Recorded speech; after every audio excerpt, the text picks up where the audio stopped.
एक दिन जाट और जाटनी अपने खेतों में काम कर रहे थे। उन्होंने तारावती को घर पर अकेला छोड़ दिया था। दोपहर की तपती धूप में अचानक खेत के एक बड़े बिल में से एक नाग निकल कर आया। किसी को संभलने का मौका भी नहीं मिला। नाग ने पहले जाट को और फिर जाटनी को डस लिया। आसपास दूर दूर तक कोई नहीं था। दोनों बेचारे तड़प तड़प कर वहीं खेत में प्राण त्याग बैठे। जब यह खबर तारावती तक पहुंची तो उसका संसार उजड़ गया।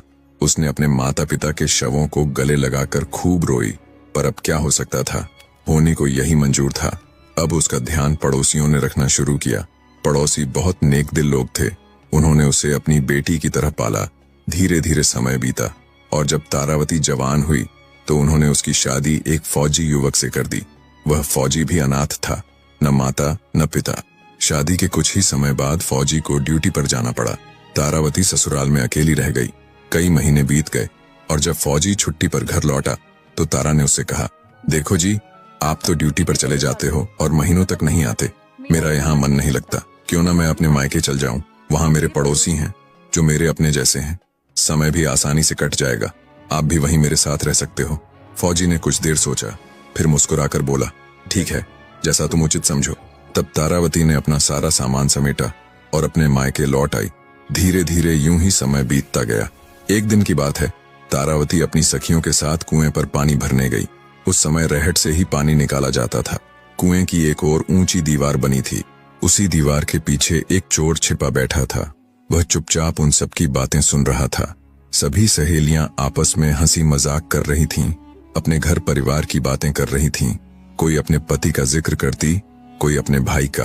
पास ही तीज और राखी का त्योहार आने वाला था। उसी दौरान तारावती ने गहरी सांस लेते हुए कहा, काश मेरा भी कोई भाई होता तो मेरे लिए तीज लाता, मैं भी उसे राखी बांधती। चोर ये बात ध्यान से सुन रहा था। उसकी नजर तारावती के चेहरे पर थी, एक भोली, निर्मल और दुख से भरी युवती।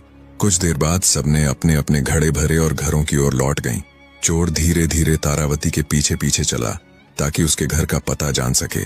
जब तारा अपने आंगन में दाखिल हुई तो चोर ने उसका घर पहचान लिया और चुपचाप लौट गया।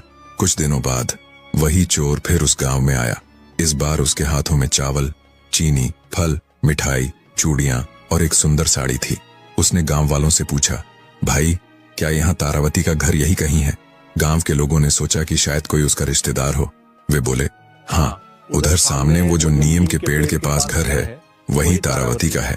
चोर वहां पहुंचा, दरवाजा खटखटाया। पूरा वीडियो